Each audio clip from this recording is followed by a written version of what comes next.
যখন আমি আমার ঘর থেকে বের হলাম তখন আমার মনে হলো যেন আশেপাশে কিছু অদ্ভুত ঘটছে। হঠাৎ করে আমি দেখলাম পাশের ঘরে থেকে কিছু অদ্ভুত আওয়াজ আসছে। আমি সেই আওয়াজগুলো মনোযোগ দিয়ে শুনতে চেষ্টা করলাম।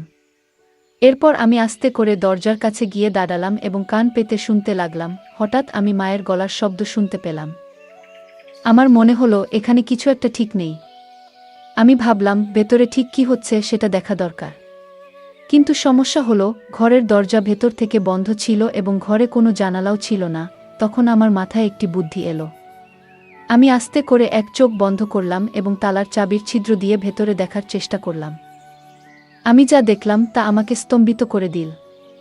আমি লক্ষ্য করলাম মা এবং চাচা একসাথে এমন কিছু করছেন যা আমার ধারণার বাইরে ছিল। তারা খুব কাছাকাছি বসেছিলেন, যেন কোনো গোপনীয় বিষয় আলোচনা করছেন। মায়ের চোখে অদ্ভুত এক মায়া আর চাচার মুখে একরকম দুষ্টু হাসি ছিল। এই দৃশ্য দেখে আমার হৃদয় ভারী হয়ে উঠল। আমি ভেতরে ভেতরে অস্বস্তি অনুভব করছিলাম। মায়ের এই রূপ আমি আগে কখনো দেখিনি। আমার মনে হতে লাগলো এরকম কিছু তো আমি কখনো ভাবিনি। কিন্তু কেন জানি না, আমার মনে তখন এক অদ্ভুত অনুভূতি হচ্ছিল। ভেতরে যেন একটা অস্বস্তি কাজ করছিল। এরপর আমার মাথায় এক নতুন চিন্তা এলো। চাচার প্রতি মায়ের আচরণ আমাকে গভীরভাবে নাড়া দিয়েছিল। আমিও তো একদিন চাচার সাথে কিছুটা সময় কাটাতে পারি। এক অদ্ভুত উত্তেজনা আমার হৃদয় ছুঁয়ে গেল। নিজেকে প্রমাণ করার জন্য আমারও তো সুযোগ আসতে পারে। আমি ভেতরে ভেতরে ভাবতে লাগলাম কিভাবে এই কাজটা আমি করব, একদিকে ভয় আর অন্যদিকে অজানা ভাবনা। এই দ্বিধার মাঝে আমি ধীরে ধীরে নিজের পরিকল্পনা তৈরি করতে থাকলাম। গল্পের মজা উপভোগ করুন এবং শুনতে থাকুন আমাদের বাংলা অডিও স্টোরি চ্যানেল। বন্ধুরা, যদি এখনও আমাদের চ্যানেল সাবস্ক্রাইব না করে থাকেন তাহলে দয়া করে এখনই সাবস্ক্রাইব করে নিন। আজ আমি আপনাদের নিজের গল্প বলবো। আমার নাম রাগিনী। আমরা শহরে থাকি। আমাদের ছোট্ট পরিবারে আমি আর আমার মা একসাথে থাকি। তবে 2 বছর আগেও আমাদের পরিবারের অংশ ছিলেন আমার বাবা। একটি মর্মান্তিক গাড়ি দুর্ঘটনায় আমরা বাবাকে চিরদিনের জন্য হারাই। বাবার মৃত্যুর খবর শুনে তার খুব ঘনিষ্ঠ বন্ধু মনোজ চাচা আমাদের দেখতে আসেন। কিছুদিন আমাদের সঙ্গে থেকেও যান। তবে জরুরি কাজের কারণে তাকে ফিরে যেতে হয়। যাওয়ার আগে তিনি আমাদের প্রতিশ্রুতি দিয়েছিলেন যে তিনি সবসময় আমাদের পাশে থাকবেন। আমার বাবার মৃত্যুর পর মনোজ চাচাই ছিলেন একমাত্র ব্যক্তি যিনি আমাদের পরিবারের সঙ্গে গভীরভাবে জড়িয়েছিলেন। ছোটবেলা থেকেই তিনি আমাদের বাড়িতে আসতেন। বাবা মায়ের খুব কাছের বন্ধু ছিলেন। তার সঙ্গে আমাদের সম্পর্ক এতটাই গভীর ছিল যে তিনি শুধুমাত্র বাবার বন্ধু নন, আমাদের পরিবারের একজন সদস্য বলেই মনে হতো। আমি যখন ছোট ছিলাম তখন মনোজ চাচা প্রায়ই আমাদের বাড়িতে আসতেন এবং আমার জন্য চকলেট নিয়ে আসতেন। আমি খুশিতে তার গলায় ঝাঁপিয়ে পড়তাম এবং তার সঙ্গে খেলায় মেতে উঠতাম। তবে এখন আমি 19 বছর বয়সী, বড় হয়ে গেছি। আর সেই শৈশবের খেলা কৌতুক ধীরে ধীরে কমে গেছে। তবুও আজও যখন চাচার সঙ্গে দেখা হয় আমি তাকে আলিঙ্গন করি। বাবার মৃত্যুর পর থেকে মা খুবই একা হয়ে গেছেন। আমি জানি না তিনি আবার আগের মতো সুখী হতে পারবেন কিনা। তবে যখনই চাচা আমাদের বাড়িতে আসেন মায়ের মুখে এক আনন্দ ফুটে ওঠে। এটা দেখে আমার মনে হয় আমি মায়ের দুঃখ কখনো মেনে নিতে পারবো না। আমি সিদ্ধান্ত নিয়েছিলাম মাকে আর কখনো একা বা দুঃখী হতে দেব না। আমার মা এখন 40 বছর বয়সী, কিন্তু তাকে দেখলে 25 বছরের কোনো তরুণীর মতোই লাগে। যখনই আমরা মা মেয়ে একসঙ্গে বাজারে যাই সবাই এমনভাবে তাকায় যেন আমরা 2 বোন।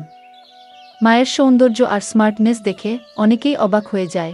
একদিন আমি ভাবছিলাম মায়ের একাকিত্ব দূর করার জন্য এমন কাউকে দরকার যার সঙ্গে মা তার মনের সব কথা বলতে পারবেন।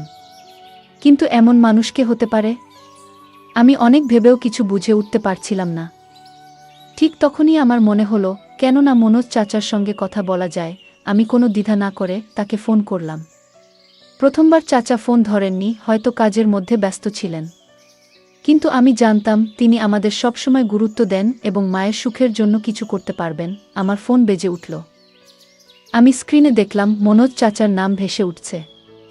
আমি খুব খুশি হলাম এবং দ্রুত কল রিসিভ করলাম। কল ধরতেই চাচা বললেন, সরি বেটা, একটু আগে একটা মিটিংয়ে ব্যস্ত ছিলাম তাই তোমার কল রিসিভ করতে পারিনি। আমি হাসতে হাসতে বললাম, কোনো সমস্যা নেই চাচা, আপনি ফোন করেছেন এতটুকুই যথেষ্ট। চাচা মৃদু হাসি দিয়ে বললেন, আর তোমার সঙ্গে কথা বলবো না তো কাকে বলবো? এই পৃথিবীতে তুমিই তো আমার আপন। বন্ধুরা, আপনাদের জানিয়ে রাখি, মনোজ চাচা এখনও বিয়ে করেননি এবং একাই থাকেন। আমরা সবাই তাকে অনেকবার বিয়ে করার জন্য বলেছি, কিন্তু তিনি কখনোই এ বিষয়ে সিরিয়াস হননি।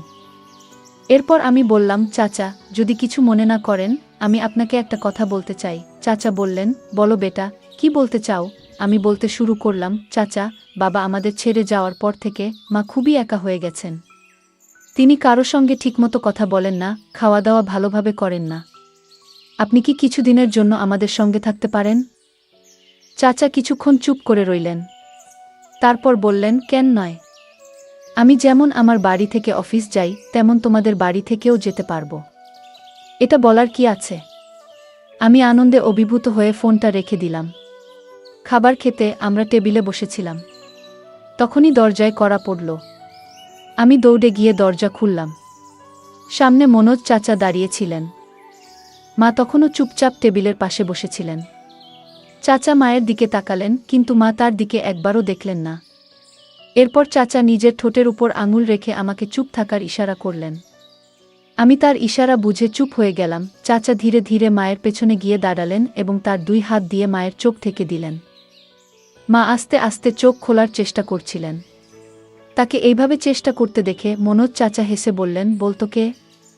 আমাকে চিনতে পারো? মা মুহূর্তেই চাচার গলার স্বর চিনতে পারলেন এবং বললেন, মনোজদা। দাদা, আপনি কখন এলেন? চাচা মায়ের চোখ থেকে হাত সরিয়ে বললেন, আমি তখনই এসেছি, যখন দেখলাম তুমি মন খারাপ করে বসে আছো। আমি লক্ষ্য করছিলাম চাচার উপস্থিতিতে মা কতটা খুশি হয়ে উঠেছেন। তার মুখে যেন এক অদ্ভুত প্রশান্তি এসেছে, যেন সমস্ত টেনশন মুছে গেছে। তখন চাচা বললেন, মমতা, এবার থেকে আমি সবসময় তোমাদের সঙ্গেই থাকব। আর কখনো তোমাদের ছেড়ে যাব না। বন্ধুকে একা রেখে তার কষ্ট দেখার মতো মানুষ আমি নই। বন্ধুত্বের ঋণ তো বন্ধু শোধ করবেই। মনোজ চাচার এই কথা শুনে মা ভীষণ খুশি হলেন যে এবার থেকে চাচা সবসময় আমাদের সঙ্গে থাকবেন। আমরা সবাই একসঙ্গে বসে খেতে লাগলাম এবং অনেক কথা বললাম। সেদিন আমরা সবাই এক ঘরে শুয়ে পড়লাম এবং রাতভর গল্প করতে করতে সময় কাটালাম। পরের দিন সকালে চাচার অফিসে যাওয়ার কথা ছিল, তাই তিনি আগে ঘুমিয়ে পড়লেন। আমি তার পাশে বসে গল্প করছিলাম, আর কখন ঘুমিয়ে পড়েছি টের পাইনি। সকাল কবে হলো বুঝতেই পারিনি। মা সকালে উঠে নাস্তা বানিয়ে ফেলেছিলেন, আর চাচা তৈরি হয়ে গেলেন। আমরা সকলে একসঙ্গে নাস্তা করলাম। তারপর চাচা অফিসে চলে গেলেন। এভাবে আমাদের দিনগুলো কাটতে লাগল।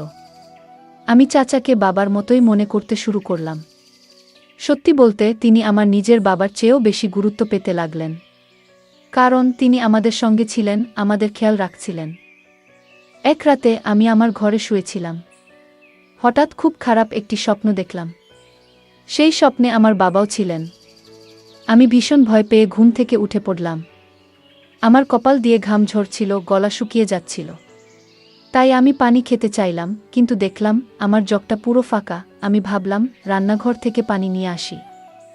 জগটা হাতে নিয়ে ঘরের দরজা খুলে বাইরে বেরোলাম এবং রান্নাঘরের দিকে হাঁটা শুরু করলাম। রাতে আমি পানির জন্য রান্নাঘরে যাচ্ছিলাম। মায়ের ঘর আমার পাশেই ছিল এবং তারপরে মনোজ চাচার ঘর।